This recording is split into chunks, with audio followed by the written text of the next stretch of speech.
Welcome to syllabus పట్టు job కొట్టు. ఇవాళ మనతో స్టూడియోలో ఉన్నారు Prithvi IAS study circle director and research scholar Prithvi Kumar Chauhan గారు. సో సార్తో మాట్లాడి ఇవాళ ఎకనామీ గురించి మనం వాల్యుబుల్ ఇన్ఫర్మేషన్ తీసుకుందాం. Hello sir. నమస్తే అండి. సో సార్, ఎకనామీ అనేది actually vast subject. So first అసలు ఎకనామీ ఇంపార్టెన్స్ ఏంటో తెలుసుకుందాం సార్. సాధారణంగా కనుక మనం గమనిస్తే ఎకానమీ, అది ఇండియన్ ఎకానమీ కానివ్వండి, తెలంగాణ ఎకానమీ కానివ్వండి, ఎకానమీ అనగానే భయం అనేది ఉంటుంది. వాస్తవంగా అంత భయపడాల్సిన అవసరం లేదు. ఎందుకు భయపడాల్సిన అవసరం లేదు అంటే, కాంపిటేటివ్ ఎగ్జామ్లో ఎస్పెషల్లీ 2014 తర్వాత 2014 తర్వాత ఆంధ్రప్రదేశ్లో కానీ తెలంగాణలో కానీ ఎకానమీ గతంలో 2014-2012 కన్నా ముందు ఇచ్చినంత స్టాండర్డ్గా లేదు. అంటే ప్యూర్గా ఏం అడుగుతున్నాడు, ఇండియన్ ఎకానమీ గురించే అడుగుతున్నాడు. కానీ వాస్తవంగా ఏం భయపడేదంటే, ఎస్పెషల్గా ఆర్ట్స్ బ్యాక్గ్రౌండ్ కానీ వాళ్ళు, సైన్స్ బ్యాక్గ్రౌండ్ ఉన్న పిల్లలు కానీ అభ్యర్థులు కానీ, ఇంజనీరింగ్ బ్యాక్గ్రౌండ్ ఉన్న అభ్యర్థులు కానీ ఎక్కువ దీనికి భయపడుతూ ఉంటారు. కానీ ఈ ఫోబియా అనేది అంత ఉండవద్దు. మీకు హార్డ్లీ ఒక జనరల్ స్టడీస్ పేపర్లో 150 మార్కుల పేపర్ ఉంటే ఇండియన్ ఎకానమీ మీద వచ్చే క్వశ్చన్స్ ఎన్ని ఉంటుంది? 8 నుంచి మ్యాక్సిమం 15 క్వశ్చన్స్ ఉంటాయి. ఇండియన్ ఎకానమీ మీద వచ్చే క్వశ్చన్స్ 8 నుంచి 15, అంతకని ఎక్కువ అయితే ఉండదు. వీటిలో టఫెస్ట్ క్వశ్చన్స్ ఎన్ని ఉంటాయంటే 3 లేదా 2, మ్యాక్సిమం 3 క్వశ్చన్లు, 2 క్వశ్చన్స్ ఉంటాయి. ఈ 3 క్వశ్చన్స్ కోసం ఇంత భయపడాల్సిన అవసరం లేదు. Of course every question is valuable, కానీ మీ డిగ్రీలో ఉన్న బ్యాక్గ్రౌండ్ని బట్టి మీడ్స్ ఒకేలా ఆర్ట్స్ బ్యాక్గ్రౌండ్ ఉన్నారనుకోండి, బైకి బై చేసేస్తారు, 15కి 15 చేస్తారు. ఒకవేళ మీరు ఇంజనీరింగ్ బ్యాక్గ్రౌండ్ కానీ సైన్స్ బ్యాక్గ్రౌండ్ ఉన్నారనుకోండి, 3 క్వశ్చన్స్ పోతాయి. ఇప్పుడు ఇంజనీరింగ్ బ్యాక్గ్రౌండ్ ఉన్నప్పుడు రీజనింగ్, అర్థమెటిక్లో మార్క్స్ వస్తాయి కదా బైకి బై, ఇక్కడ 3 పోతే మీకు నష్టం ఏం లేదు. ఎవరికి ఎక్కువ నష్టం కల్పిస్తూ ఉంటుంది అంటే ఎకానమీ అనగానే బైపీసీ బ్యాక్గ్రౌండ్ వాళ్ళకి ఎక్కువ నష్టం కల్పిస్తూ ఉంటుంది. ఎందుకంటే వేరే దగ్గర మార్కులు గెయిన్ అవ్వవు, ఇక్కడ మార్కులు కూడా ఇవి కూడా బైపీసీ వాళ్ళు కూడా ఎట్లా అంటే, మీకు ఆల్రెడీ జనరల్ సైన్స్లో, సైన్స్ అండ్ టెక్నాలజీలో మీకు మార్కులు గెయిన్ చేస్తారు కాబట్టి దీనికి అంతగా భయపడాల్సిన అవసరము లేదు. అసలు ఎందుకు భయపడతారు సార్? ఫస్ట్ అది నాకు తెలుసుకోవాలని ఉంది. ఎకనామీ అంటే దేనికి అంత భయం? ఎస్, వీళ్ళకి ఏం తెలియదు కాబట్టి భయం. వాస్తవంగా భయం దేనికంటే, బయట మార్కెట్లోకి అట్లా క్రియేట్ చేశారు. ఏమని క్రియేట్ చేశారంటే, దీనికి కూడా ఒక రీజన్ ఉంది. 2012లో గ్రూప్ 2 వచ్చినప్పుడు, ఉమ్మడి ఆంధ్రప్రదేశ్ ఉన్నప్పుడు, 2008 తర్వాత ఏమైందంటే, జనరల్ స్టడీస్లో కామన్ సిలబస్ డిజైన్ చేశారు. కామన్ సిలబస్ గ్రూప్ 2కి డిజైన్ చేసినప్పుడు ఏమైందంటే, అప్పుడు 3 పేపర్లు ఉండే. 3 పేపర్లు ఉన్నప్పుడు మూడో పేపర్ ఏముందంటే ఎకానమీ ఉండేది. తెలంగాణ ఎకానమీ, ఉమ్మడి ఆంధ్రప్రదేశ్లో ఉమ్మడి ఎకానమీ ఉండేది, ఉమ్మడి ఆంధ్రప్రదేశ్ ఎకానమీ ఉండేది. ఈ మూడో పేపర్లో ఎవరికైతే స్కోర్ ఎక్కువ వస్తుందో వాళ్ళు గ్రూప్ 2 ఉద్యోగం కొట్టేవాళ్ళు 2012 కన్నా ముందు. అక్కడ నుంచి వీళ్ళకి ఫోబియా అనేది స్టార్ట్ అయింది. ఒక రీజన్ భయానికి. రెండవ రీజన్ ఏంటంటే, గతంలో 2012 కన్నా ముందు ఉన్నప్పుడు స్టాటిస్టిక్స్ ఉండేది. ఎకానమీలో స్టాటిస్టిక్స్ రిలేటెడ్ కంటెంట్ ఉండేది. ఒక సెక్షన్ మొత్తం ఉండేది, ఒక యూనిట్ అంటాం జనరల్గా. అక్కడ సెక్షన్స్ కొన్నిసార్లు అంటారు, యూనిట్ అంటారు. ఇప్పుడేమో సెక్షన్స్ అంటున్నాం. ఒక సెక్షన్ మొత్తం ఉండేసరికి ఆ ఒక స్టాటిస్టిక్స్లో ఉన్న ఒక సెక్షన్ నుంచి అవుట్ ఆఫ్ 75 మార్క్స్ ఉమ్మడి ఆంధ్రప్రదేశ్ ఉన్నప్పుడు 25 నుంచి 30 మార్కులు ఆ స్టాటిస్టిక్స్ రిలేటెడ్ టాపిక్ మీద, ఎకానమీ మీద క్వశ్చన్స్ వచ్చేది. అప్పటి నుంచి ఫోబియా అనేది ఎక్కువైపోయేది. ఇదొక reason. Second reason. Third reason, 2012 తర్వాత ఈ కాంపిటేటివ్ ఎగ్జామ్లో గ్రూప్ 1, గ్రూప్ 2 వచ్చే వాటిలో ఎక్కువగా ఎవరు వచ్చారు అంటే, బీటెక్ చేసిన అభ్యర్థులు ఎక్కువగా ఈ ఫీల్డ్లోకి రావడం జరిగింది. ఈ బీటెక్ చేసిన అభ్యర్థులకి కంప్లీట్గా ఎకానమీ మీద ఏం అవగాహన లేదు. కాబట్టి వీళ్ళకు ఒక కామన్ స్టేట్మెంట్ బయట చెప్పేవాళ్ళు కాంపిటేటివ్ ఎగ్జామ్లో. మాలాంటి ఫ్యాకల్టీలు కానీ ఎవరే వాళ్ళు కానీ జనరల్గా మీకు ఎకానమీలో మార్కులు వస్తేనే ఉద్యోగం వస్తుందని చెప్పేటోళ్ళు. ఒక తంబు రూల్ అన్నట్టు. అవును, ఎకానమీ వల్లనే నాకు జాబ్ రాలేదని. ఇది 3వ రీజన్. 4వ రీజన్ ఏంటంటే, యాక్చువల్గా ఈ భయపడే వాళ్ళందరూ కూడా 99% అసలు వీళ్ళకి సిలబస్ ఏముందో కూడా తెలియదు. వీళ్ళకి సిలబస్లో ప్రజెంట్ సిలబస్ ఏముంది, గతంలో ఉన్నప్పుడు సిలబస్ ఎట్లా ఉన్నది అనేది ఏం తెలుసుకోకుండానే కామన్గా అందరు చెప్తున్నారు కదా ఎకానమీ అంటే భయం అని. కాబట్టి నాకు జాబ్ గ్రూప్ 2 రాలేదు, వేరే జాబ్ ఎందుకు రాలేదంటే నాకు ఎకానమీ సరిగ్గా రాదు కాబట్టి రాలేదు. దట్ ఈస్ ది అందర్ రీజన్. వాస్తవంగా జరిగేది ఏంటిది అంటే అన్నిటికంటే ఈజీ సబ్జెక్టు, అన్నిటికంటే తక్కువ పుస్తకాలు చదివేది, అన్ని సబ్జెక్టుల కంటే అతి తక్కువ టైంలో గ్రాస్పింగ్ అయ్యి ఎగ్జామ్ హాల్లో అతి తక్కువ టైంలో ఆన్సర్ చేయగలిగే ఏకైక సబ్జెక్ట్ కాంపిటేటివ్ ఎగ్జామ్లో ఇండియన్ ఎకానమీ, తెలంగాణ ఎకానమీ. కానీ ఈ విషయం తెలియదు. ఈ విషయం ఎప్పుడు తెలుస్తుంది? మన గత ఎపిసోడ్లో అనుకున్నట్టు సబ్జెక్ట్ మీద బాగా కమాండ్ ఉంటే, దానికి రీజన్ ఏంటిదని తెలుసుకుంటే అప్పుడు మనకు ఆన్సర్ అనేది ఈజీగా ఉంటుంది. ఇది జనరలైజ్ స్టేట్మెంట్. అంటే నేను కూడా కోచింగ్ సెంటర్ నడుపుతున్నాను. కోచింగ్ వ్యవస్థలో ఇది ఒక ఫోబియాని క్రియేట్ చేశారన్నట్టు. క్రియేట్ చేసి ఇగో మీకు ఫలానా సబ్జెక్ట్ అంటే భయం కాబట్టి మీరు కంపల్సరీ దీన్ని కోచింగ్ తీసుకోవాలి అని. అంత సీన్ అవసరం లేదు వాస్తవంగా చెప్పాలంటే. సార్, సో ఇంజనీరింగ్ స్టూడెంట్స్కి ఎలా అయితే సైన్స్ స్టూడెంట్స్కి డిసడ్వాంటేజ్ ఉంటుందో ఎకానమీ ఉండదు కాబట్టి వాళ్ళకి, సో ఆర్ట్స్ స్టూడెంట్స్కి కూడా ఏమైనా డిసడ్వాంటేజెస్ కానీ ఏమైనా భయాలు ఉంటాయా ఎకానమీ రిలేటెడ్? ఎస్, వాస్తవంగా చెప్పాలి అంటే ఈ ఆర్ట్స్ బ్యాక్గ్రౌండ్ వాడు ఎట్లా ఫీల్ అవుతూ ఉంటాడంటే అభ్యర్థి, నాది ఆర్ట్స్ బ్యాక్గ్రౌండ్ కాబట్టి నేను అన్నీ రాసేస్తాను. ఇంజనీరింగ్ బ్యాక్గ్రౌండ్ ఉందంటే నాది ఇంజనీరింగ్ కాబట్టి నేను రాయలేను. ఇది బేసికల్గా ఉండేది ఆల్ సబ్జెక్టులో. ఇప్పుడు కన్సర్న్గా ఎకానమీ పాయింట్ ఆఫ్ వ్యూనే వచ్చింది అనుకోండి, ఆర్ట్స్లో ఎవరికి ఉంటుందంటే బీఏ ఎకనామిక్స్ చేసుకున్న అభ్యర్థి కానీ సాధారణంగా బీఏ చేసిన అభ్యర్థికి ఎకనామిక్స్ అనేది ఉంటుంది. ఈ బీఏ చేసిన అభ్యర్థి ఎకనామిక్స్ని ఎట్లా ఫీల్ అవుతుంటారో ఆ ఎకానమీ నేను మొత్తం ఆన్సర్ చేసేస్తా అంటారు. వాస్తవంగా చెప్పాలి అంటే అంత ఏం లేదండి. ఎకానమీలో ఒక 2 చాప్టర్లు ఉంటాయి. సెక్షన్ తీసుకున్నప్పుడు ఇప్పుడు ఆంధ్రప్రదేశ్ కానీ తెలంగాణలో కానీ గ్రూప్ 2 కానీ గ్రూప్ 1లో తీసుకున్నప్పుడు మీకు హార్డ్లీ ఒక సెక్షన్ ఉంటుంది. ఒక సెక్షన్లో ఏముంటుంది అంటే సిలబస్లో నేషనల్ ఇన్కమ్ అనేది ఉంటుంది, జీడిపి అనేది ఇండియన్ కాంటెక్స్లో కనుక తీసుకుంటే జీడిపి, ఎన్డిపి ఇవి ఉంటుంది. ఈ ఒక్క చాప్టర్ మాత్రమే అర్థం కాదు, కానీ వాస్తవంగా దాని మీద వచ్చే మార్కులన్నీ ప్యూర్ ఎకానమీ అన్నట్టు. ఇది వచ్చే మార్కులన్నీ 2, 3 వస్తాయి. అదే మీరు స్టేట్ ఎకానమీకి వచ్చిరనుకోండి, ఇక్కడ ఏంటంటే జిఎస్డిపి ఉంటుంది. యాక్చువల్గా ఈ జీడిపి జిఎస్డిపి కాన్సెప్ట్ మీకు ఇంటర్మీడియట్ బుక్లో ఉంటుంది. ఒకసారి కానీ 2 సార్లు కానీ చదవాలి. ఇది ఆ పర్టికులర్ టాపిక్ మీద ఇంటర్మీడియట్ బుక్స్ కానీ 10th క్లాస్ బుక్స్ కానీ డిగ్రీ ఫస్ట్ ఇయర్ బుక్లో ఇది అర్థం కాలేదనుకోండి, ఈ ఒక్క చాప్టర్ మాత్రం ఇంజనీరింగ్ బ్యాక్గ్రౌండ్, సైన్స్ బ్యాక్గ్రౌండ్ వాళ్ళకి అర్థం కాదు. మిగతా అన్నీ కూడా, మిగతా అంటే ఏంటిది, అగ్రికల్చర్ సెక్టార్ ఈజీగా అర్థమవుతుంది, దానికి స్పెషలైజేషన్ అవసరం లేదు. ఇండస్ట్రీ సెక్టార్ అర్థమైపోతుంది, సర్వీస్ సెక్టార్ అర్థమైపోతుంది. ఈ 2 కలిపి, ఈ 3 సెక్టార్లు కలిపి ఒక 2 సెక్షన్స్ ఉంటాయి. ఆ తర్వాత ఏముంటుంది, మీకు ప్లానింగ్ అనేది ఉంటుంది. ప్లానింగ్ అనేది అర్థం కాదు ఏముండదు, ఇది ఒక సెక్షను. ఇంకోటి ఏముంటుంది, మీకు మనీ రిలేటెడ్ కాన్సెప్ట్ ఉంటుంది, బ్యాంకింగ్ సంబంధించింది, ఆర్బీఐ సంబంధించింది ఉంటుంది. ఇది మొత్తం కలిపి మనీ అండ్ బ్యాంకింగ్ అనేది ఉంటుంది. ఈ మనీ అండ్ బ్యాంకింగ్లో మనకు అర్థం కానిది ఏముంటుంది అంటే మనీ యొక్క డెఫినేషన్స్ ఉంటాయి, నిర్వచనాలు. M1, M2, M3, ఆర్బీఐ దగ్గర ఉన్న మనీ ఎంత, లేదంటే సిస్టంలో ఉన్న మనీ ఎంత, ఇది ఒకటి. వీటి మీద వచ్చే క్వశ్చన్స్ ఏంది, అసలు క్వశ్చన్సే రావు దీని మీద. ఇన్ఫ్లేషన్ రిలేటెడ్, ద్రవ్యోల్బణం రిలేటెడ్ కాన్సెప్ట్ ఒకటి ఉంటుంది. ద్రవ్యోల్బణం ఎప్పుడు, ఇప్పుడు ప్రజెంట్ కనుక చూస్తే యూక్రెయిన్లో ఇష్యూ జరగడం వల్ల ఆయిల్ రేట్లు అనేది పెరుగుతున్నాయి. ఒకప్పుడు 120 రూపాయలకి ఒక కేజీ ఆయిల్ ఉంటే ఇప్పుడు ఏమవుతుంది అంటే లీటర్ కనుక అబ్జర్వ్ చేసుకుంటే మీకు ఇప్పుడు పెరిగిపోయింది. ఇప్పుడు ఇన్ఫ్లేషన్ పెరిగినప్పుడు ఇన్ఫ్లేషన్ రిలేటెడ్ ఉంటుంది. ఇవి ఓవరాల్ ఎకానమీలో ఉండేది. ఇప్పుడు ఇంజనీరింగ్ బ్యాక్గ్రౌండ్ నుంచి వచ్చే అతను ఏంటిది, నాకు ఇన్ఫ్లేషన్ తెలియదు, బ్యాంకింగ్ తెలియదు, ఆర్బీఐ తెలియదు, ఏం తెలియదు కాబట్టి ఇది టఫే.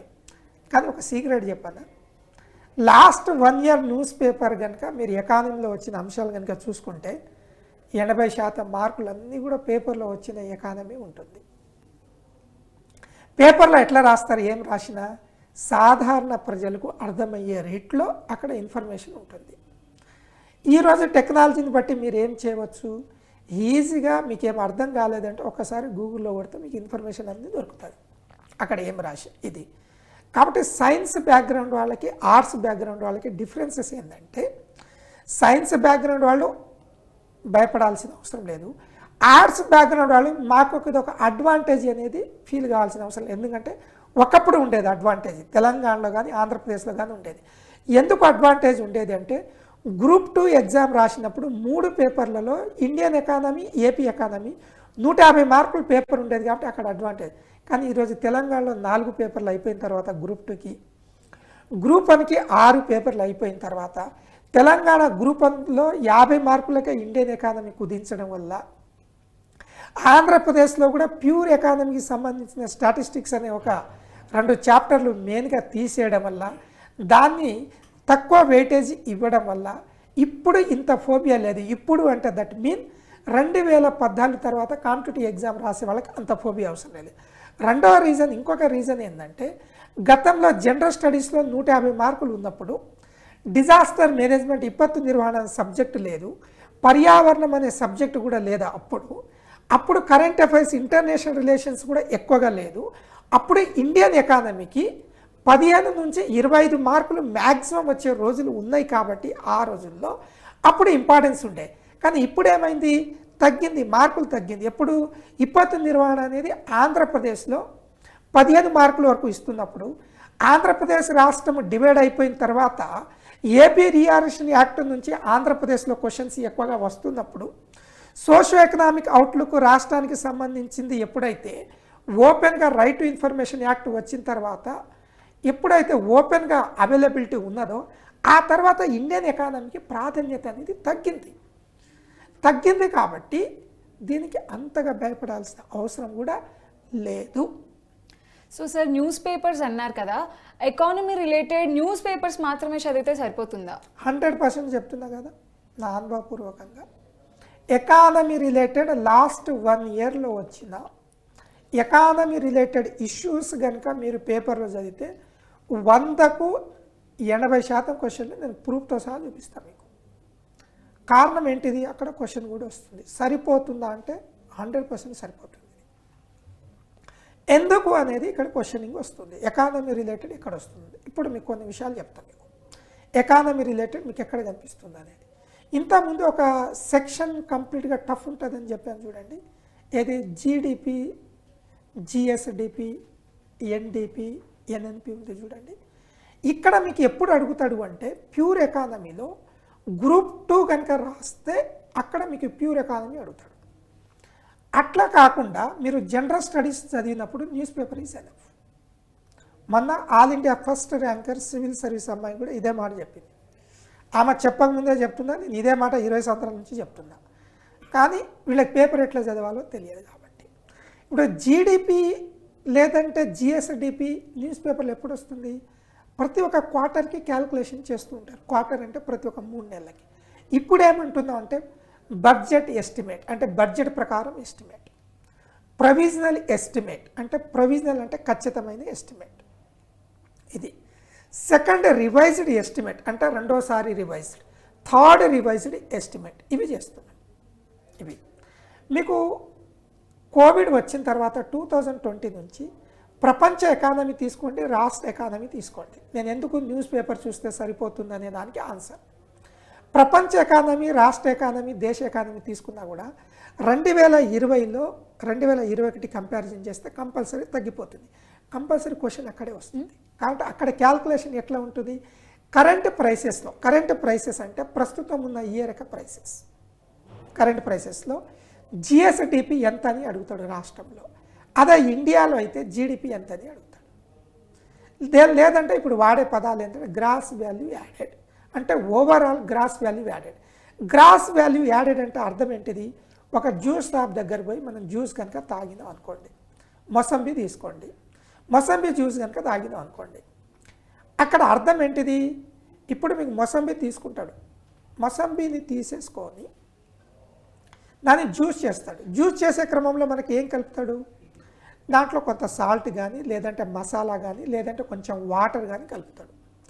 గ్రాస్ వాల్యూ యాడెడ్ అంటే అర్థం ఏంటిది, మొసంబి కాయ తీసుకున్న దగ్గర నుంచి దానికి జ్యూస్ చేసినప్పుడు మొత్తం అయ్యే ఖర్చును తీసేసిన తర్వాత అసలు వాల్యూ క్యాలిక్యులేట్ చేసేది. ఇది గ్రాస్ వాల్యూ జీవీఏని ఇప్పుడు వాడుతున్నాడు.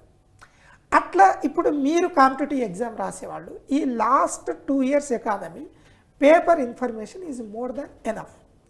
కానీ ఇది సరిపోదు అనేది ఒక ఆలోచన, అట్లా ఏమి ఉండదు. డెఫినెట్గా ఇలాంటి అంశాలు మీరు కాన్సన్ట్రేట్ చేస్తే it is the better thing. అదే కనుక మీరు రాష్ట్రంలోకి వచ్చిరనుకో, ఇండియన్ ఎకానమీకి సంబంధించింది రాష్ట్రానికి ఆంధ్రప్రదేశ్ కానీ తెలంగాణ కానీ సోషియో ఎకనామిక్ అవుట్లుక్ లేదంటే ఎకనామిక్ సర్వే అని ఉంటుంది. తెలంగాణలో అయితే తెలంగాణ రాష్ట్ర సామాజిక ఆర్థిక అవుట్లుక్ అని ఉంటుంది. అదే ఆంధ్రప్రదేశ్కి వెళ్ళారనుకోండి, ఆంధ్రప్రదేశ్ ఎకనామిక్ సర్వే. ఇప్పుడు ఏం జరుగుతుంది, లాస్ట్ 1 decade నుంచి మేజర్గా ప్రతి ఒక్క ఎకనామిక్ సర్వేలో ఏం చేస్తున్నారంటే ఒక్క చాప్టర్ మాత్రం కంప్లీట్గా ఇండియన్ ఎకానమీ ఏ విధంగా ఉన్నది, రాష్ట్ర ఎకానమీ ఏ విధంగా ఉంది కంపారిజన్ చేస్తారు. ఆ కంపారిజన్లో రాష్ట్ర ఎకానమీ కంటే ఇండియన్ ఎకానమీ ఎక్కువందా తక్కువందా అనేది చూస్తున్నారు. కాబట్టి మీకు పేపర్ ఇన్ఫర్మేషన్ అనేది 80% మార్క్స్కి అయితే సరిపోతుంది. ఆ 20% 100కి 100 చేయాలనుకుంటే మాత్రం డెఫినెట్గా ఎకానమీలో ఉన్న కొన్ని టెర్మినాలజీస్, ఎకానమీలో ఉన్న కొన్ని పదాలని కంపల్సరీగా నేర్చుకొని మనం వెళ్ళగలగాలి. సో ఎకనామీ టెర్మినాలజీ అనేది మ్యాండేటరీనా సార్? ఒకవేళ అది తెలియకపోతే సక్సెస్ అవ్వడం కష్టం అంటారా? భూకంపాలు ఏమి రావు, తుఫాన్లు కూడా ఏమి రావు. ఎందుకు ఈ మాట చెప్పానంటే ఎకానమీ టెర్మినాలజీ తెలియకపోతే మనం రాయలేమనేది. నేను ఇంజనీరింగ్ బ్యాక్గ్రౌండ్, ఇప్పుడు నా విషయమే చెప్తాను. నేను సివిల్ సర్వీస్ ప్రిపేర్ అయ్యేటప్పుడు Indian economy by Dutt and Sundaram అని బుక్ ఉంటుంది. తెలుగులో ఉండదు అది బుక్, ఇంగ్లీష్ మీడియంలో ఉంటుంది. కూర్చొని రోజుకి 8 నుంచి 12 గంటలు చొప్పున నెల రోజులు ఆ దత్ అండ్ సుందరం బుక్ మొత్తం చదివిన సివిల్ సర్వీస్కి. 2 times ఇంటర్వ్యూ కూడా వెళ్ళాను నేను. సర్వీస్ రాలేదు, అది వేరే విషయం. చదివిన తర్వాత ఏం అర్థమైందంటే పిచ్చెక్కేది. ఈ ఇంజనీరింగ్ బ్యాక్గ్రౌండ్ కదా, ఏం తెలియదు ఏంటిదా. స్టార్టింగ్లో పోగానే ఆ జీడిపి అంటాడు, జిఎన్పి అంటాడు, ఎన్ఎన్పి అంటాడు. ఆ దత్తణ సుందరంలో మొదటి 4 చాప్టర్లు అవే పడేస్తాడు అన్నట్టు. బుక్ ముట్టగానే అవి ఉంచేది. ఏం ఎకానమీ ఏంది, బాధ ఏంది అని. అఫ్కోర్స్ నేను ఇప్పటివరకు ఎక్కడ కోచింగ్ తీసుకోలేదు. అయితే ఈ మాట మీకు ఎందుకు చెప్పాను అంటే, ఈ స్టార్టింగ్లో ఉండే 4-5 చాప్టర్లో టెర్మినాలజీ ఉంటుంది అన్నట్టు. ఇప్పుడు మీరు చెప్పినట్టు ఈ టెర్మినాలజీ ఉంటేనే మనకి ఎకానమీ వస్తుంది, లేదంటే ఎకానమీ రాదు అని. కానీ నేను ఇంతకుముందు చెప్పినప్పుడు ఒకప్పుడు ఉండేది టెర్మినాలజీ తెలియకపోయినా. ఇప్పుడు మీకు బ్యాంకింగ్ చాప్టర్లో ఏం టెర్మినాలజీ అవసరం, ఆర్బీఐలో మీకేం టెర్మినాలజీ అవసరము, పర్ క్యాపిటల్ ఇన్కమ్ తలసరి ఆదాయంలో మీకేం టెర్మినాలజీ అవసరము, కరెంట్ ప్రైసెస్ ప్రజెంట్ ఇయర్ది ఏం టెర్మినాలజీ అవసరం, కాన్స్టెంట్ ప్రైసెస్ 2011-12 బేస్ చేసుకొని కాన్స్టెంట్ ప్రైస్, దీనికి ఏం టెర్మినాలజీ అవసరం లేదు. టెర్మినాలజీ తెలిస్తేనే ఎకానమీని వెళ్తామనేది ఏం లేదు. కాకుంటే ఒక చాప్టర్ మాత్రం కంపల్సరీగా టెర్మినాలజీ తెలియాలి. ఎందుకంటే దానికి మనం మెయిన్స్లో ఎగ్జామ్ రాసేటప్పుడు కానీ, ప్రిలిమినరీలో ఇచ్చిన క్వశ్చన్ని కానీ, లేదంటే జనరల్ స్టడీస్లో ఇచ్చిన క్వశ్చన్ కానీ అండర్స్టాండ్ చేయాలంటే మాత్రం ఒక 20% ఆన్సర్ చేయడానికి డెఫినెట్గా మనకు టెర్మినాలజీ అనేది అవసరం. ఫర్ ఎగ్జాంపుల్ మీరు తెలంగాణ గవర్నమెంట్ తీసుకోండి. ఈరోజు తెలంగాణ గవర్నమెంట్కి ఎఫ్ఆర్బిఎం అనేది ఒక చట్టం ఉంటుంది.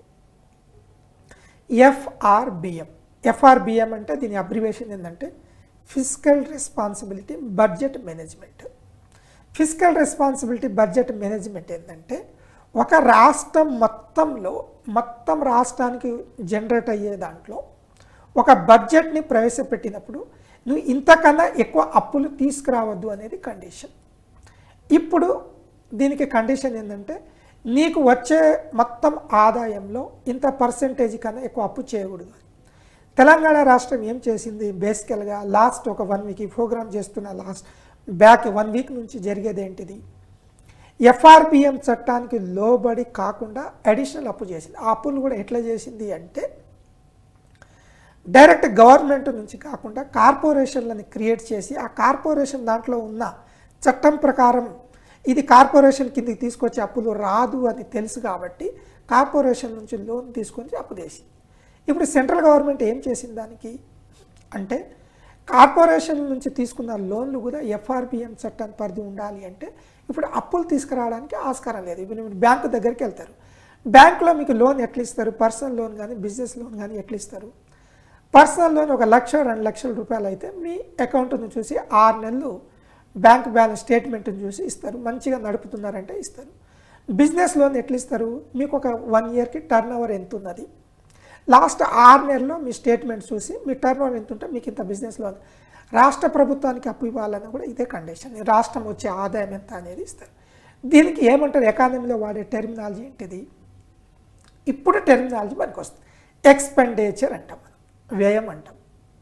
రాష్ట్రానికి తెలంగాణ ఎకనామిక్ సర్వేలో పెట్టింది ఏంటంటే కమిటెడ్ ఎక్స్పెండిచర్ అని పదం వాడతాడు. కమిటెడ్ ఎక్స్పెండిచర్ అంటే ఏంటిది?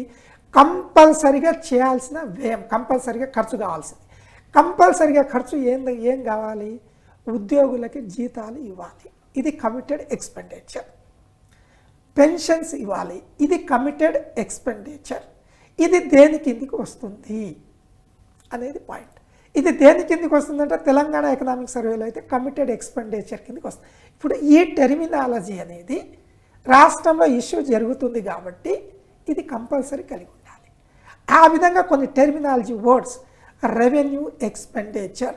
రెవెన్యూ అంటే ఇంగ్లీష్లో రెవెన్యూ అంటారు, తెలుగులో రాబడి అంటారు. ఎక్స్పెండిచర్ అంటే వ్యయం అని అర్థం. రెవెన్యూ వ్యయం అంటే రాబడి వ్యయం. దీనికి డెఫినేషన్ తెలిసి ఉండాలి. దీనికి డెఫినేషన్ కనుక మీకు తెలిసి లేదనుకోండి, నేను ఇంతకుముందు చెప్పినట్టు ప్రిలిమినరీలో 1-2 క్వశ్చన్స్ పోతాయి, మెయిన్స్లో ఒక సెక్షన్ క్వశ్చన్ పోతుంది. ఈ క్వశ్చన్ కంపల్సరీ కావాలి అంటే మనం వెళ్ళాల్సిందే. మనకి ఈచ్ అండ్ ఎవ్రీ మార్క్ చాలా వాల్యుబుల్. అప్పుడు అంటే నా ఉద్దేశం ఏంటిది, కంప్లీట్ ఎకానమీ అనేది టఫ్ కాదు, ఎకానమీలో ఒక 20% మాత్రమే టఫ్ అని చెప్పడం నా ఉద్దేశం. ఈ 20%ని బేస్ చేసుకొని మీకు 100% ఎకానమీ టఫ్ అని అనుకోవడం మాత్రం చాలా లాస్ అవుతారు. సో సార్, ఎకనామీ అంటే it's not a single thing, చాలా ఉంటాయి అందులో. So what are different types of economy? Exact, మంచి క్వశ్చన్ అడిగిరమ్మా. వాస్తవంగా ఎకానమీ డిఫరెంట్. మ్యాక్రో ఎకనామిక్స్ అనేది ఒక సబ్జెక్టు ఎకానమీని, మైక్రో ఎకనామిక్స్ అనేది ఒక సబ్జెక్టు, ఎన్విరాన్మెంటల్ ఎకనామిక్స్ అనేది ఒక సబ్జెక్టు, ఇండియన్ ఎకానమీ అనేది ఒక subject, international related economy, international economy ఇది ఒక సబ్జెక్టు. మీరు ఒక BAలో కనుక చదివితే ఒక సెమిస్టర్లో మీకు డిఫరెంట్ సబ్జెక్ట్స్ ఉంటాయి. ఈ అన్ని కలిపి ఎకానమీ అనుకుంటున్నాం, ఈ అన్ని కలిపి ఎకానమీ కాదు. మనకు కాంపిటేటివ్ ఎగ్జామ్లో ఇచ్చే ఎకానమీ ఏంటంటే ఇండియన్ ఎకానమీ. ఇండియన్ ఎకానమీలో ఏముంటుంది? ఇండియన్ ఎకానమీ అంటారు ఏముంటారు? మనం ఇంతకుముందు చెప్పినట్టు primary sector, secondary sector, tertiary sector అంటే ప్రాథమిక రంగం, ద్వితీయ రంగం, తృతీయ రంగం. ప్రాథమిక రంగంలో వ్యవసాయం, దానికి సంబంధించిన రంగాలు. ద్వితీయ రంగంలో ఇండస్ట్రీ ఉంటుంది, పరిశ్రమలకు సంబంధించి. తృతీయ రంగంలో సర్వీసెస్కి సంబంధించింది, బ్యాంకింగ్ కానీ, ట్రాన్స్పోర్ట్ కానీ, కమ్యూనికేషన్ కానీ ఇవన్నీ ఉంటుంది. ఈ ఎకానమీ ఉంటుంది ఇండియన్ ఎకానమీలో. అంటే ఇండియన్ ఎకానమీలో agriculture sector, industrial sector, service sector ఉంటుంది. వీటితో పాటు ఇండియన్ ఎకానమీలో ఉండేది ఏంటంటే బ్యాంకింగ్ అనేది ఉంటుంది. దీని మనీ అండ్ బ్యాంకింగ్ అని మీకు మెన్షన్ చేస్తాడు, ఇదొక సెక్షన్. ఇంకేముంటుందంటే బ్యాంకింగ్తో పాటు ప్లానింగ్ అనేది ఉంటుంది. ప్రజెంట్ అయితే ప్లాన్స్ రద్దు చేశారు. ఈ ప్లాన్స్ రద్దు చేసి డెవలప్మెంట్ కిందకి వీటిని కలిపేశారు. కాబట్టి ప్లానింగ్ అనేది ఒక చాప్టర్ ఉంటుంది. మీకు మళ్ళీ ఇండియన్ ఎకానమీలో ఉండేదంటే మన దేశం యొక్క ఇంతకుముందు చెప్పినట్టు GDP per capital income, GDP per capital income, NDP ఇవి ఉంటుంది. ఇది ఇండియన్. మీకు అడిగేది మైక్రో ఎకనామిక్స్, మ్యాక్రో ఎకనామిక్స్ ఇవన్నీ లోపలికి వెళ్ళి ఎవరు అడగట్లేరు. ఇప్పుడు అట్లా అనుకుంటే ఒక ఇన్ఫ్లేషన్ అనే కాన్సెప్ట్ ఉంటుంది. ఇన్ఫ్లేషన్ కాన్సెప్ట్ చాలా చిన్నది వాస్తవంగా చెప్పాలి అంటే. ద్రవ్యోల్బణం చాలా చిన్నది. ఆ ద్రవ్యోల్బణం మీద మీ క్వశ్చన్ ఎప్పుడు వస్తుంది? మీరు ఎగ్జామ్ రాసే టైంకి లాస్ట్ 1 ఇయర్లో ఇష్యూస్ జరిగితే అప్పుడు వస్తుంది. అది ఎలాగో పేపర్లో రాసుకున్నాడు, ఆయిల్ రేట్లు పెరిగిపోయినాయి, కూరగాయల రేట్లు విపరీతంగా మండిపోతుంది, కేజీ టమాటా 100 రూపాయలు అయిపోయింది, ఉల్లిగడ్డ 200 రూపాయలు అయిపోయిందంటే ద్రవ్యోల్బణం పెరిగింది అని. ద్రవ్యోల్బణం పెరిగినప్పుడు పేపర్ ఓడే, ఎక్స్పర్టే, రాసే జర్నలిస్ట్ రాస్తాడు, ఇది నాయన రీజన్ అంటే. మనకున్నది ఇండియన్ ఎకానమీనే కానీ environmental economics, micro economics, macro economics, డెప్త్గా ఇంటర్నేషనల్ ఎకనామిక్స్ ఇవి ఎక్కువగా లేవండి. ఒకప్పుడు ఏముండదంటే ఇంటర్నేషనల్ మానిటరీ ఫండ్ గురించి అడిగేటోడు. డబ్ల్యూటీఓ గురించి ఒకప్పుడు అడిగేటోడు, ఇప్పుడు నీకు డబ్ల్యూటీఓ గురించి క్వశ్చన్స్ లేవు, ఎక్కువ కాదు అసలు లేవు, జీరో. డబ్ల్యూటీఓ లేదు, ఇంటర్నేషనల్ మానిటరీ ఫండ్ లేదు. మరి ఎందుకు భయపడుతున్నాము? నేను ఎందుకు ఈ మాట చెప్తుందంటే, నేను ఒక ఇంజనీరింగ్ బ్యాక్గ్రౌండ్ నుంచి వచ్చి ఆర్ట్స్ మీద కమాండ్ తెచ్చుకున్నాను. మరి నాకు రాని ఈ ప్రాబ్లమ్స్ అన్ని ఫేస్ చేసినప్పుడు ఇప్పుడు నాన్ ఆర్ట్స్ బ్యాక్గ్రౌండ్ ఉన్న వాళ్ళు ఏం ప్రాబ్లం ఫేస్ చేశారో మేము అట్లనే అనుకున్నాం. మాకు కూడా పోలేడు, భయపెట్టించారు. నేను సివిల్ సర్వీస్ ప్రిపేర్, కానీ ఇవన్నీ కూడా ఫోబియా, మనం భయపడడం తప్ప ఏముండదు. మీరు ఇండియన్ ఎకానమీ మీద కాన్సన్ట్రేట్ చేయండి, it is the enough. Okay sir, students doubts ఉన్నాయి మనకి, ఒకసారి అవి కూడా క్లారిఫై. రైట్ అమ్మా. నెక్స్ట్ మంత్ జూలై 31 జరగబోయే ఏపీలో జూనియర్ అసిస్టెంట్ కమ్ టైపిస్ట్కి స్క్రీన్ టెస్ట్ సిలబస్కి 50 డేస్లోని ఎలా ప్రిపేర్ అవ్వాలో షార్ట్లీగా మీరు కొంచెం గైడెన్స్ ఇస్తారని ఆశిస్తున్నాను సార్. జూలై 31 అంటే ఆంధ్రప్రదేశ్లో junior assistant cum typist exam ఉంది. 15 రోజుల్లో నేను ఎట్లా ప్రిపేర్ అవ్వాలి? ఇది సాధారణంగా అయితే జనరల్ స్టడీస్లో 150 మార్కులు వస్తుంది, ఆంధ్రప్రదేశ్ రిలేటెడ్. ఇది ఆన్సర్, అభ్యర్థి చెప్పిన ఆన్సర్ ఆంధ్రప్రదేశ్ రిలేటెడ్. ఆంధ్రప్రదేశ్లో ఏం జరుగుతుందంటే కాంపిటేటివ్ ఎగ్జామ్లో వచ్చే క్వశ్చన్స్లో ఏపీ రీఆర్గనైజేషన్ యాక్ట్ 2014 అని ఉంటుంది. ఇది పర్ఫెక్ట్గా చదవాలి. ఏపీ రీఆర్గనైజేషన్ యాక్ట్ మీద మీకు 1 to 10 క్వశ్చన్స్ వస్తాయి. ఇది పృథ్వీ సార్ మాట, పోటీ పరీక్షలకి ప్లాటినం బాట. రెండోది ఏముంటుంది ఆంధ్రప్రదేశ్లో, సోషియో ఎకనామిక్ సర్వే 2022, 21, 22 ఉంటుంది. సోషియో ఎకనామిక్ సర్వేని 2 సర్వేలు 2021, 2022, ఈ 2 సర్వేలు పర్ఫెక్ట్గా చదవండి. ఈ సర్వే చదువుతున్నప్పుడు ఫస్ట్ చాప్టర్ ఏమో ఓవరాల్గా ఓవర్వ్యూ ఉంటుంది. ఏపీ ఎకనామిక్ సర్వేలో 2వ చాప్టర్ 3వ చాప్టర్ మాత్రం టఫ్ ఉంటుంది, ఆ టెర్మినాలజీ వాడాలి. ఈ 2 చాప్టర్లు పక్కన పెట్టి మిగతాయి చదవండి. ఈ 2 చాప్టర్లు మాత్రం కన్సర్న్ ఎక్స్పర్ట్తోని డౌట్ క్లారిఫై చేసుకుంటూ చదవండి. ఈ 2 ఎకనామిక్ సర్వేస్ అయితే మీకు 15 మార్కుల వరకు వస్తాయి. ఈ 15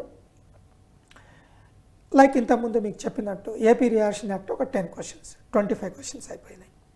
ఆ తర్వాత రీజనింగ్, డేటా ఇంటర్ప్రిటేషన్ రిలేటెడ్ 25 నుంచి 30 క్వశ్చన్స్ ఇస్తాడు. ఈ 25 to 30 క్వశ్చన్ పర్ఫెక్ట్గా చేసుకోవాలి. డేటా ఇంటర్ప్రిటేషన్ కంపల్సరీ 10 మార్క్స్ వస్తుందమ్మా. ఇవి చూసేసుకోవాలి.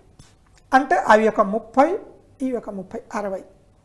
150 మార్కులు 60 అయిపోయిన తర్వాత ఇంకెన్ని మిగులుతాయి? 90 మిగులుతాయి. లాస్ట్ 1 year న్యూస్ పేపర్స్, 1 కాదు 2 కాదు, ఒక 5-6 పేపర్లు తీసుకోవాలి. తెలుగు పేపర్ కానీ ఇంగ్లీష్ పేపర్, ఒక పేపర్ 2 పేపర్ కుదరవు. 5-6 పేపర్లు మీకు కాంటెంపరీ రిలేటెడ్, సబ్జెక్ట్ రిలేటెడ్ ఉన్నవి లాస్ట్ 1 year చదువుకోండి. లాస్ట్ 1 year నుంచి 100కు 90% క్వశ్చన్లు వచ్చేస్తాయి ఓవర్. కానీ మీరేం చేస్తారు? ఎకానమీకి ఒక బుక్, 4 పుస్తకాలు, జాగ్రఫీకి ఒక 4 పుస్తకాలు, పాలిటిక్ ఒక 4 పుస్తకాలు, కరెంట్ అఫైర్స్కి ఒక 4 మ్యాగజైన్లు, ఇవన్నీ చదువుతారు. వీటి వల్ల కాంపిటేటివ్ ఎగ్జామ్లో మీరు నాశనం అవ్వడం ఉండదు, సర్వనాశనం అవుతారు. అంటే అర్థం ఏంటిది? కాంపిటేటివ్ ఎగ్జామ్ ప్రిపేర్ అయ్యేటప్పుడు హైదరాబాద్లో లక్షలు వచ్చి ఖర్చు పెడతారు. ఈ ఎగ్జామ్ అయిపోయిన తర్వాత ఊర్లలో పిల్లల్ని చేస్తుంటే రోడ్ల ఎమ్మడి తిరుగుతున్నారు. ఏమైందా అంటే ఇది అర్థం కాలేదంట. అట్లా చేయకండి. గుడ్డెద్దు పోయి గడ్డిలో నిద్రపోయినట్టు ఉండొద్దు. గుడ్డెద్దు గడ్డిలో నిద్రపోవడం అంటే అర్థం ఏంటిది? అది గుడ్డిది కానీ నిద్రపోతుంది, గడ్డి చుట్టూ ఉన్నదని తెలియదు, నిద్రపోతుంది. ఇంకొక ఎద్దు వచ్చి అది అరుచుకుంటా వచ్చి, ఏంది ఇట్లా నిద్రపోయినావు అంటే, ఏమైంది అంటే, ఏం లేదు గడ్డి ఆడ దొరకట్లేదు, నువ్వు నిద్రపోయినా అంటుంది. అది భలేదా, ఇప్పుడు నువ్వు నిద్రపోతున్నదే గడ్డిలో కదా, గడ్డిలోనే నిద్రపోతూ గడ్డి దొరకట్లేదంటే నాకు కళ్ళు కనబడుతుంది, మరి నీకైనా కళ్ళు కనబడట్లేదంటే, లేదు నేను గుడ్డిది నీకు తెలియదా అంటే దీని అర్థం ఏంటిది? నేను ఎందుకు ఈ శాస్త్రం మీకు చెప్పినా, మీరు చదివే ఆన్సర్లన్నీ పేపర్లో ఉన్నాయి. 1 year దాన్ని బాగా వర్క్ చేయాలి.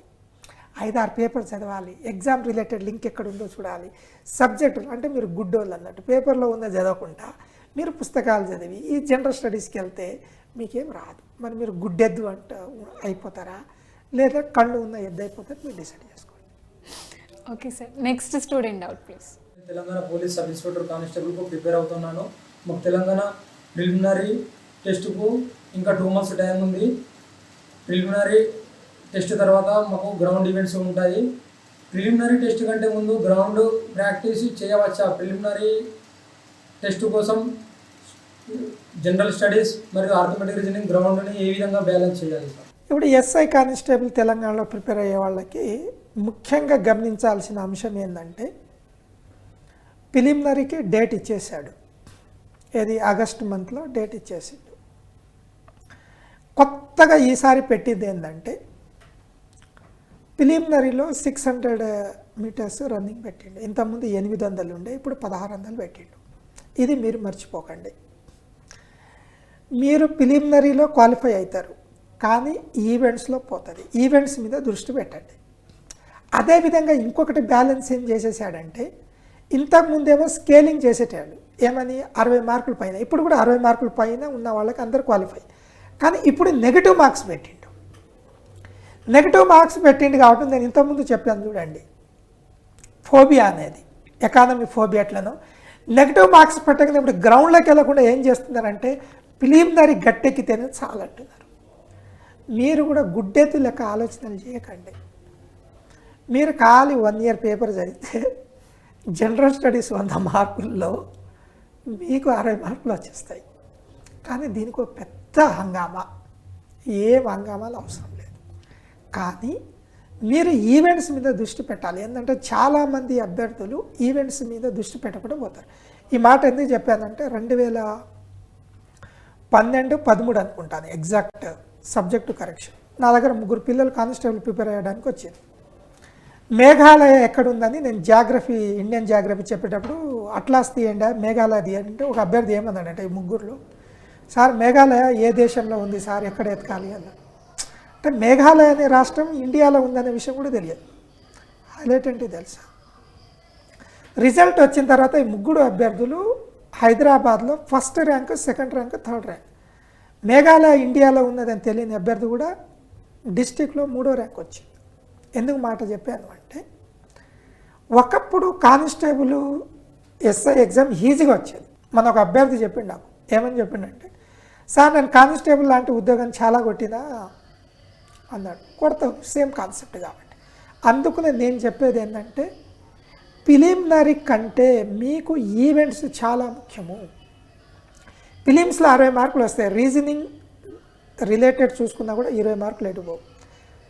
అర్థమెటిక్ రిలేటెడ్ బేసిక్స్ పర్సంటేజెస్ కానీ, లేదు అంటే మీకు క్యాలెండర్ కానీ, లేదంటే గడియారం టాపిక్ కానీ, సింప్లిఫికేషన్ చూసుకున్నా ఒక 10 మార్క్స్ ఎటుపోవు.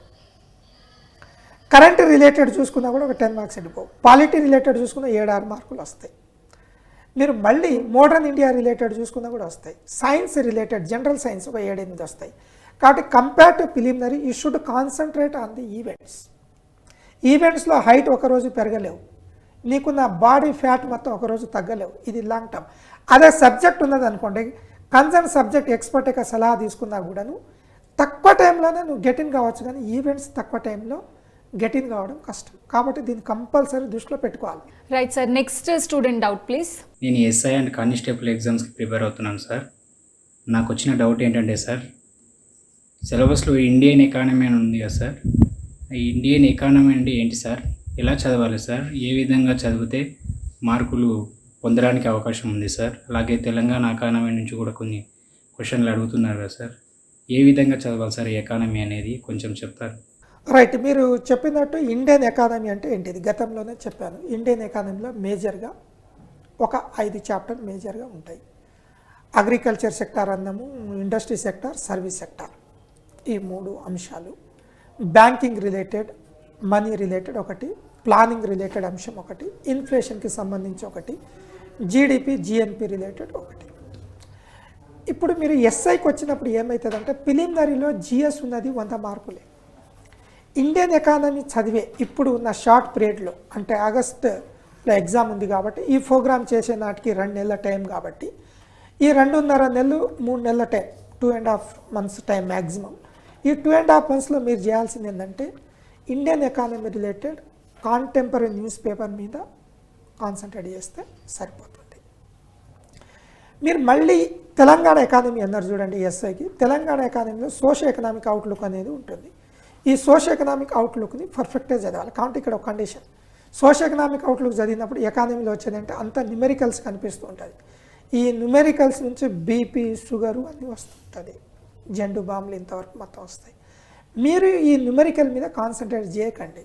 ఎకానమీకి ఒక గైడెన్స్ కావాలి, ఆ గైడెన్స్ ప్రకారం వెళ్ళగాలి. న్యూమెరికల్స్ మీకు ఎక్కువ ఎగ్జామ్లో అడగడు, ఎవరు జనరల్ స్టడీస్ వాళ్ళకి అడగరు. కానీ అదే గ్రూప్ 2 ఎగ్జామ్లో న్యూమెరికల్స్ అడుగుతాడు. గ్రూప్ 1 ఎగ్జామ్ మెయిన్స్ రాసేటప్పుడు ఒక్క సెక్షన్కి మాత్రం న్యూమెరికల్స్ రిలేటెడ్ ఉంటుంది. వీటి మీద కాన్సన్ట్రేట్ చేయాలి.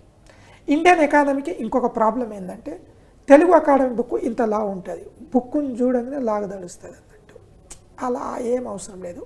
అది ఎప్పుడో 10 సంవత్సరాల క్రితం 5 సంవత్సరాల క్రితం రాసిరు. అది దాంట్లో ఆ ఇన్ఫర్మేషన్ మొత్తం ఉంటుంది. ఎందుకు నేను ఈ మాట కూడా చెప్పాను అంటే చూసి భయపడొద్దండి. చూసి భయపడితే ఏమవుతుందంటే సక్సెస్ కాలేం. మనం జాబ్ కొట్టలేదనుకో, ఒక ఉద్యోగం వచ్చిందనుకో, ఒక తరం మారిపోతుంది. అగ్రికల్చర్ సెక్టార్ నుంచి నువ్వు ఒక గవర్నమెంట్ ఉద్యోగం చేస్తే సర్వీస్లోకి వచ్చేస్తున్నావు, నీ తరం మారిపోతుంది. అదే ఉద్యోగం కనుక రాలేదనుకోండి, కుటుంబంలో మనకున్న వాళ్ళందరూ బాధపడాల్సి వస్తుంది. కానీ మనమేం చేస్తున్నాం, ఇష్టం వచ్చినట్లు చదువుతున్నాం, ఇష్టం వచ్చినట్లు చదవద్దు. అసలు వాస్తవంగా ఏమున్నది అనేది ఇప్పుడు మన సిలబస్ పట్టు జాబ్ నెంబర్ ఆఫ్ ఎక్స్పర్ట్ని తీసుకొచ్చి మీకు సలహాలు ఇప్పిస్తుంటుంది. నేనే చూస్తా ఎక్స్పర్ట్ ఎవరు ఏం చెప్తున్నారని. గవర్నమెంట్ కూడా కొన్ని ప్రోగ్రామ్స్ పెట్టినాయి. ఇప్పుడు ఇంత డౌట్లు, లక్షల డౌట్లు. ఈ TV9 ప్రోగ్రామ్ నిజంగా యజమాన్యానికి నేను ఈ సిలబస్ పట్టు జాబ్ కొట్టు తరఫున ధన్యవాదాలు చెప్తున్నాను. ఎందుకంటే ఆ డౌట్లన్నీ తీసుకొచ్చి కరెక్ట్ మీకు చెప్పిస్తున్నప్పుడు ఇప్పుడు ఏం ప్రాబ్లం ఉంటుంది చూడాలి, ఓపిక ఉండాలి. కాబట్టి మీరు ఇండియన్ ఎకానమీ విషయంలో భయపడాల్సిన అవసరము లేదు. ఒక 2-3 క్వశ్చన్స్ వస్తాయి, అవి టఫ్గా ఉంటుంది. ఆ టఫ్గా ఉండేది టైం ఉంటే చూసుకోవాలి, లేదంటే ఏమీ లేదు. అలాంటి స్ట్రాటజీని ఫాలో అయితే మనం తక్కువ టైంలో గెట్టిన్ అయిపోతాం. సో తెలంగాణ ఎకానమీ ఎలా చదవాలి? ఇప్పుడు మనం తెలంగాణ ఎకానమీ కనుక తీసుకుందాం అనుకోండి, ఒక భయం అనేది మాత్రం క్లియర్గా ఉంటుంది. భయం అనేది ఎందుకు క్లియర్గా ఉంటుంది అంటే ఎకానమీలో న్యూమెరికల్స్ కనిపిస్తాయి. తెలంగాణ ఎకానమీ చదవాల్సిన పుస్తకాలు ఏంటంటే తెలంగాణ ఎకానమీని 2014 తర్వాత తెలుగు అకాడమీ వాళ్ళు ఫర్ కాంపిటేటివ్ ఎగ్జామ్ కోసం బుక్ని ప్రింట్ చేసి ఆ బుక్ చదవాలి. బుక్ని చదువుతాం కానీ మాకు అర్థం కాలేదు అంటాడు. ఇది ప్రాబ్లం. ఫస్ట్ నేను చెప్పినట్టు ఒక 2-3 చాప్టర్లు పక్కన పెట్టి తర్వాత చదువు. Service, industry, agriculture. ఎకానమీలో ఏముంటుందండి, అగ్రికల్చర్, ఇండస్ట్రీ, లైక్ సర్వీస్ ఉంటాయి. ఆ తర్వాత ఏంది, హెల్త్ మీద ఒక చాప్టర్ ఉంటుంది, ఆరోగ్యం మీద ఒక చాప్టర్ ఉంటుంది, ఎడ్యుకేషన్ మీద ఒక చాప్టర్ ఉంటుంది, హ్యూమన్ డెవలప్మెంట్ ఇండెక్స్ మానవ వనరులకు సంబంధించింది ఒక చాప్టర్ ఉంటుంది. ఇవి ఎకానమీలో ఉండేది. వీటితో పాటు గ్రూప్ 1కి ప్రిపేర్ అయ్యే అభ్యర్థులు కానీ గ్రూప్ 2కి ప్రిపేర్ అయ్యే అభ్యర్థులు కానీ 2014 నుంచి 2022 వరకు అన్ని సోషల్ ఎకనామిక్ అవుట్లుక్ చదవాలి. 2014 నుంచి 2022 వరకు అన్ని బడ్జెట్లు చదవాలి. ఇన్ని బడ్జెట్లు యాడ్ చదువుతాం, ఇన్ని సోషల్ ఎకనామిక్ యాడ్. ఏ బడ్జెట్లో అయినా ఏ ఎకనామిక్ బడ్జెట్లోనే కొత్త అంశం ఉంటుంది. ఎకనామిక్ సర్వేలో ఒక ఇయర్లో ఉన్న మ్యాటర్ ఇంకొక ఇయర్ ఉంటుంది. మీకు ఎకనామిక్ సర్వేలో కూడా 2022, 2021 ఎకనామిక్ సర్వేలోనే ఎక్కువ పాయింట్స్ ఉన్నాయి, ఎక్కువ పేజీలు ఉన్నాయి. ఈ 2 తప్ప మిగతా 150 పేజీలు ఎకనామిక్ సర్వేలో కొత్తగా ఉండే అంశాలు ఎన్ని ఉంటాయంటే 40 పేజీలే ఉంటుంది, మిగతా రిపీటెడ్ ఉంటుంది. ఇవి కాన్సన్ట్రేట్ చేయాలి ఎవరు గ్రూప్ 1కి గ్రూప్ 2కి ప్రిపేర్ అయ్యే అభ్యర్థులు. అదే జనరల్ స్టడీస్ ప్రిపేర్ అయ్యే అభ్యర్థులు మాత్రం తెలంగాణ ఎకానమీ విషయంలో Telangana state at a glance అని ఉంటుంది. ఈ ఇద్దరు ప్రిపేర్ అవుతారు. జనరల్ స్టడీస్ ప్రిపేర్ అయ్యే అభ్యర్థి లాస్ట్ 1 ఇయర్లో ఎకానమీ రిలేటెడ్ అంశాలు న్యూస్ పేపర్లో ఒక 5-6 న్యూస్ పేపర్లు కనుక పర్ఫెక్ట్గా చదివితే అక్కడ సరిపోతుంది. వీటికి సబ్జెక్టులో పోయే చదవాల్సిన అవసరం లేదు. కానీ కండిషన్ అప్లై. జనరల్ స్టడీస్ చదివే వాళ్ళు కూడా బంగారు తెలంగాణ దిశ కానీ ఇంతకుముందు ఉండే, ఇప్పుడు ఏంటంటే Telangana state social economic outlook 2022 కంపల్సరీగా మ్యాండేటరీగా చదవాల్సిందే. ఇవి చదివితే మీకు ఎకానమీ బై మార్కులు వస్తాయి. వీటికన్నా ఎక్కడికి పోడు. ఈ అంశాలను ఈ స్టాండర్డ్ బుక్స్లోనే వాడాలి. అట్లా కాకుండా మీరు లోకల్ వాడదు. అఫ్కోర్స్ మీకు ఇంకో ప్రాబ్లం, సోషల్ ఎకనామిక్ అవుట్లుక్ తెలుగులో లేదు కదా అంటే ప్రైవేట్ పబ్లికేషన్ వాళ్ళది తెలుగులో ఉంది, గవర్నమెంట్ది ఇంగ్లీష్లో ఉంది. ప్రైవేట్ పబ్లికేషన్ వాళ్ళు దాన్ని ఇంగ్లీష్లో ఏం చేశారంటే తెలుగులో సేమ్ ప్రింట్ చేశారో అవి చదువుకోవచ్చు మనం. సో లాస్ట్ డౌట్ ఉంది సార్, లాస్ట్ డౌట్ ప్లీజ్. నమస్కారం సార్, నేను ఒక గ్రూప్ 1 అభ్యర్థిని. గ్రూప్ 1 ప్రిలిమ్స్ ఎగ్జామ్లో ఇండియన్ ఎకనామీ గురించి economic and social development of India అని ఒక లైన్ పెట్టారు. కానీ తెలంగాణ ఎకానమీ అని సిలబస్లో ఎక్కడ మెన్షన్ చేయలేదు. కానీ ప్రిలిమ్స్ ఎగ్జామ్లో తెలంగాణ ఎకానమీ నుంచి కూడా క్వశ్చన్స్ వచ్చే అవకాశం ఉందా? మరియు ఇండియన్ ఎకానమీ అనేది చాలా వ్యాస్ట్ సబ్జెక్ట్ కదా. ప్రిలిమ్స్ కోసం ఇంత షార్ట్ టర్మ్లో ఎలా ఇండియన్ ఎకానమీ ప్రిపేర్ కావాలి, దానికి కావాల్సిన రెఫరెన్స్ బుక్స్ ఏమైనా ఉంటే దయచేసి చెప్పగలరు. రైట్, మీరు చెప్పినట్టు ఏంటంటే ఇండియన్ ఎకానమీ అనేది గ్రూప్ 1 ప్రిలిమినరీలో వ్యాస్ట్ ఉంటుంది. ఇండియన్ ఎకానమీకి చదవాల్సిన మేజర్ ఏంటంటే మీకు బీఏలో స్టాండర్డ్ బుక్ ఉంటుంది, ఇది సెమిస్టర్ బుక్. బీఏలో ఇండియన్ ఎకానమీది micro economics, macro economics, environmental economics, human related economics, human developments, ఈ ఎకనామిక్స్ కాదు, ఇండియన్ ఎకానమీ ఒక సెమిస్టర్ బుక్ చదవాలి. ఆ తర్వాత నేను స్టాండర్డ్ పెంచుకుంటా, తెలుగు ఇంగ్లీష్ మీడియం చదువుతా అంటే 3 పుస్తకాలు ఉంటుంది ఇండియన్ ఎకానమీలో. స్టాండర్డ్ ఎవరు చెప్పినా ఇవే చెప్తారు. ఏది Indian economy by Dutt and Sundaram, Indian economy by Mishra and Puri, Indian economy by IC Dhingra. Intermediate book కూడా ఐసి దింగ్రా బుక్ ఉంటుంది. ఇవి సివిల్ సర్వీసు గ్రూప్ 1 స్టాండర్డ్లో అయ్యేది. మీరు గ్రూప్ 1 ప్రిలిమినరీకి ప్రిపేర్ అవుతున్నప్పుడు ఇండియన్ ఎకనామిక్ సర్వే చదవాలి, 2021-22 ఇండియా బడ్జెట్ చదవాలి. ఇవి కంపల్సరీగా మ్యాండేటరీ. వీటితో పాటు న్యూస్ పేపర్ని చూసుకోవాలి. ఈ చదువుతున్నప్పుడు ఇంత వ్యాస్ట్గా చదవలేము కదా. 500 బడ్జెట్ అంటే మీకు దాదాపుగా తక్కువ పేజీలు ఉంటుంది, 100 పేజీల లోపు ఉంటుంది. కానీ ఎకనామిక్ సర్వే 600 పేజీలు 700 పేజీలు ఉంటుంది. ఎట్లా చదువు? కంపల్సరీ సబ్జెక్ట్ ఎక్స్పర్ట్ యొక్క సలహాలు తీసుకొని చదవాలి. ఇక మీరు చెప్పినట్టు తెలంగాణ ఎకానమీ అని ఎక్కడ మెన్షన్ చేయలేదు. పాలసీస్ ఆఫ్ తెలంగాణ అని సిలబస్లో ఉంటుంది, గ్రూప్ 1 సిలబస్లో. పాలసీస్ ఆఫ్ తెలంగాణ అంటే ఇండైరెక్ట్గా ఏం చెప్తున్నాడంటే దాంట్లో అది తెలంగాణ ఎకానమీని అని చెప్తున్నాడు. పాలసీస్ ఆఫ్ తెలంగాణనే మీరు తెలంగాణ ఎకానమీ అనుకోవాలి. That is the reason. మీరు ఇంకొక మాట కూడా చెప్పారు, ఏమని? గ్రూప్ 1లో economic and social development of India అన్నాడు. ఎస్, ఇండియన్ ఎకానమీ అని మెన్షన్ చేయాల. Economy and social development of India. ఇప్పుడు economy and social development of India అంటే ఏంటి? ప్లానింగ్ చాప్టరు ఎవరైనా చెప్పేది, health related, education related, service related, transport related చాప్టర్లు, money and banking related chapter, ప్రజలకి ఏ విధంగా ప్రభావితమయ్యే చాప్టర్లను చూసుకోమన్నాడు. కానీ డెప్త్గా వెళ్ళలేదు. అదే ఒకప్పుడు ఏముండదంటే సిలబస్లో ఇండియన్ ఎకానమీ అని క్లియర్గా మెన్షన్ చేసి ఉండే. ఇప్పుడు ఇండియన్ ఎకానమీ అనలేదు, ఎకనామిక్ అండ్ సోషల్ డెవలప్మెంట్ టాపిక్ని కాన్సెప్ట్ అంటే ప్యూర్ ఎకానమీ. నేను ఇంతకుముందు చెప్పినట్టు ఎకానమీలో ప్యూర్ ఎకానమీకి సంబంధించిన చాప్టర్లను తగ్గించి జనరలైజ్ చాప్టర్ అయిన education related, human development related, health related, social development related, ఇలా ఉమెన్కి సంబంధించింది కానీ, చిల్డ్రన్కి సంబంధించింది, ఎస్సీ కానీ, ఎస్టీ కానీ, బ్యాక్వర్డ్ క్లాసెస్ కానీ, అందరికీ కామన్గా ఉపయోగపడే లైక్ ప్రోగ్రామ్స్, పాలసీస్కి సంబంధించిన అంశాలని మనని ఎక్కువగా అడుగుతున్నాడు. వాటి మీద మనం కాన్సన్ట్రేట్ అనేది చేయాలి. అంతేగాని దాని రీజన్ మనం పోయి వేరే economy, environmental, micro economics, macro economics ఎంత గమ్మత్ అంత తెలుసా? చాలా బాధ అనిపిస్తుంది అప్పుడప్పుడు కొన్ని వీడియోలు చూస్తున్నప్పుడు, కొన్ని క్లాసులు, ఎక్స్పర్ట్ క్లాసులు చూసి. స్టాక్ ఎక్స్చేంజ్ గురించి 5 గంటల పాఠం చెప్తాడండి. స్టాక్ ఎక్స్చేంజ్ ఏంటో ఒక బిట్టు కూడా రాదు. మార్కెట్ రిలేటెడ్ చెప్తాడండి, మార్కెట్ రిలేటెడ్ ఒక బిట్టు కూడా రాదు. దీన్నే ఎకానమీ అనుకుంటున్నారు. ఎందుకు? మాకు స్టాక్ ఎక్స్చేంజెస్ రిలేటెడ్. ఇలాంటి మాయలో మాత్రం దయచేసి పడకండి. సిలబస్ ప్రీవియస్ పేపర్ చూడండి, తెలుస్తుంది మీరు ఎకానమీ మీద ఎక్కడెక్కడ క్వశ్చన్ ఇస్తున్నాను. ప్రైవేట్గా కూడా చాలామంది రాశారు. ఇప్పుడు ఎకానమీ రిలేటెడ్ క్వశ్చన్స్ అని ఒక దగ్గర బిట్ బ్యాంకులు ఉన్నాయి, అవి చూస్తే మీకు తెలుస్తుంది. కాకుండా ఆ ప్రీవియస్ ఇయర్స్ క్వశ్చన్ చూసినప్పుడు అబ్జర్వ్ చేయాలి. ఏ ఇయర్లో బ్రాకెట్లో ఇచ్చిందా లేదని ఆ బ్రాకెట్లో ఇవ్వాలి, ఫలానా ఇయర్లో ఈ క్వశ్చన్ వచ్చింది అనేది అక్కడ మీరు అబ్జర్వ్ చేసుకుంటే it is the better way. So sir, ఫైనల్గా ఎకనామీ గురించి ఆస్పిరెంట్స్కి లాస్ట్గా ఏం చెప్తారు? ఇప్పుడు ఎకానమీ సిలబస్ గురించి ఫస్ట్ మీరు ఫోబియా తొలగిపోండి. ఎకానమీలో టఫెస్ట్గా ఉండేది 20% మాత్రమే టఫెస్ట్ ఉంటుంది, 80% జనరలైజ్ ఎనీ బ్యాక్గ్రౌండ్ ఉన్న అభ్యర్థులకు ఉండదు. రెండోది, ఎకానమీ మీకు అర్థం కావాలి అంటే రెగ్యులర్గా న్యూస్ పేపర్లో వచ్చే ఆర్టికల్స్ చదవాలి. న్యూస్ పేపర్లో ఎడిటోరియల్స్ రాస్తారు, ఆ ఇష్యూస్ని మీరు చదువుతూ ఉండాలి.